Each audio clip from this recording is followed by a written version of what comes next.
India 360 news पर मैं विजय आप सभी का स्वागत करता हूं। हरियाणा सरकार ने राज्य में लागू कोविड-19 प्रतिबंधों को 14 जून सुबह 5 बजे तक बढ़ाने की घोषणा की है। हालांकि इस दौरान मॉल सुबह 10 बजे से रात 8 बजे तक व रेस्टोरेंट और बार भी सुबह 10 बजे से रात 8 बजे तक 50% क्षमता के साथ खुल सकेंगे और साथ ही साथ स्टैंड अलोन दुकानों के अलावा अन्य दुकानें एक दिन के अंतराल पर भी खोली जाएंगी। अब महाराष्ट्र में रविवार को कोविड-19 के 12,557 नए मामले दर्ज हुए, जो राज्य में 10 मार्च के बाद सबसे कम दैनिक बढ़ोतरी बताई गई है। पिछले एक दिन में राज्य में कोविड-19 से 233 मौतें हुई, जिसके साथ ही राज्य में कोविड-19 से मौत का आंकड़ा 1 लाख के पार हो गया और वहीं मुंबई में 794 नए मामले दर्ज हुए। और उत्तराखंड सरकार ने कोविड-19 प्रतिबंधों को 15 जून तक बढ़ाते हुए कुछ ढील भी दी है और नेगेटिव आरटी-पीसीआर टेस्ट रिपोर्ट के साथ अधिकतम 20 लोग विवाह और अंतिम संस्कार में शामिल हो सकते हैं। सुबह 8 से दोपहर 1 बजे तक और 9 व 14 जून को जनरल स्टोर्स और 9, 11 व 14 जून को शराब की दुकानें खुल सकती हैं।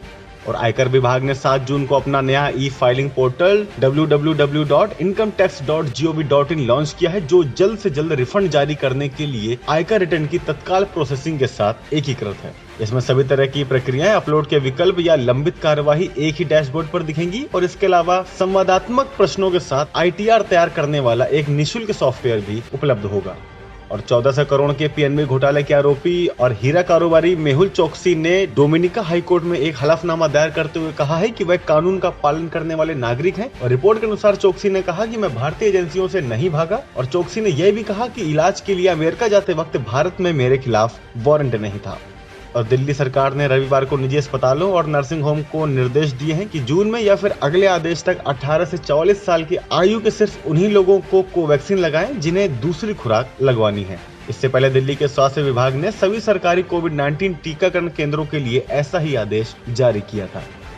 और कोरोना का दुनिया में फिर से कहर है। डेल्टा वेरिएंट की वजह से इंग्लैंड में अनलॉक की तारीखें आगे बढ़ सकती हैं और इजराइल में 12 से 16 साल के बच्चों का वैक्सीनेशन भी शुरू हुआ है। यहाँ मामलों की बढ़ोतरी के पीछे कोरोना का डेल्टा वेरिएंट बताया गया है और यह सबसे पहले भारत में पाया गया था। ब्रिटेन के स्वास्थ्य सचिव मैट हैनॉक ने बताया है कि यह वेरिएंट 40% ज्यादा तेजी से फैलता है और उन्होंने आशंका यह भी जताई है कि अगर मामले ऐसे ही बढ़ते रहे तो 21 जून से अनलॉक के अगले चरण की योजना टालनी पड़ेगी।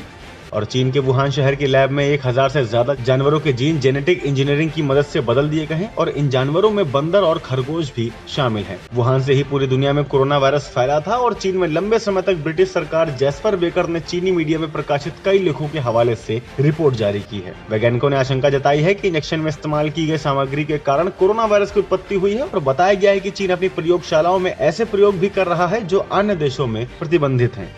और बॉलीवुड एक्ट्रेस और मथुरा से बीजेपी सांसद हेमा मालिनी ने कोरोना वायरस और अन्य बीमारियों को दूर करने और वातावरण को साफ व स्वच्छ रखने के लिए रोजाना अपने घर पर हवन करने का सुझाव दिया है। उन्होंने कहा कि मैं ये काफी समय से कर रही हूँ और मैंने महामारी के बाद से इसे दोबारा से शुरू किया है। और मुंबई के पीडी हिंदुजा अस्पताल में दिलीप कुमार का इलाज कर रहे डॉक्टर जलील पारकर ने बताया कि एक्टर के फेफड़ों में पानी भर गया है और डॉक्टर जलील ने यह भी कहा कि उन्हें आईसीयू वार्ड में ऑक्सीजन सपोर्ट पर रखा गया है। और आपको बता दें कि दिलीप को पिछले कुछ दिनों से सांस लेने में तकलीफ हो रही है। और एक्ट्रेस सनी लियोनी और उनके पति डेनियल वेबर ने रविवार का इस्तेमाल परोपकार के काम में किया। उन्होंने एक ट्रक हायर किया और मुंबई की सड़कों पर निकलकर जरूरतमंदों तक खाना पहुंचाया। उनकी कुछ फोटो भी सोशल मीडिया पर वायरल हुई हैं। भारी संख्या में लोगों ने सनी और डेनियल के साथ खाना लिया और कुछ ने स्टार्स के साथ फोटो भी खिंचवाई। इस साल की शुरुआत में सनी तब भी खूब चर्चा में रही थी जब उन्होंने एक एनजीओ के साथ मिलकर दिल्ली में 10,000 प्रवासी मजदूरों के लिए खाने का इंतजाम कराया था। और इसी के साथ में मौसम की खबर। पूर्वांचल में मानसून अब दस्तक देने की ओर है। उमस का दौर अभी जारी है और उम्मीद है कि जल्द ही वाराणसी में भी मानसून दस्तक देगा। रविवार को मानसून ने आखिरकार सक्रियता दिखाते हुए पश्चिम बंगाल की सीमा से सटे बिहार में दस्तक दी है और मानसून की सक्रियता की वजह से उम्मीद है कि अब आगामी 15 जून तक मानसून उत्तर प्रदेश में भी बिहार की सीमा से होते हुए सोनभद्र और मिर्जापुर होते हुए दस्तक देगा। और साथ ही मौसम विशेषज्ञों ने यह भी कहा है कि 15 दिन में मानसून आ जाएगा, लेकिन बीच बीच में बूंदाबांदी हो सकती है। और बीते महीने मई में भी गर्मी कम रही और 10 जून के बाद गर्मी के तेवर और भी ज्यादा तल्ख होने की उम्मीद है। आगे की अपडेट के लिए देखते रहिए इंडिया 360 न्यूज, खबर दिन भर की।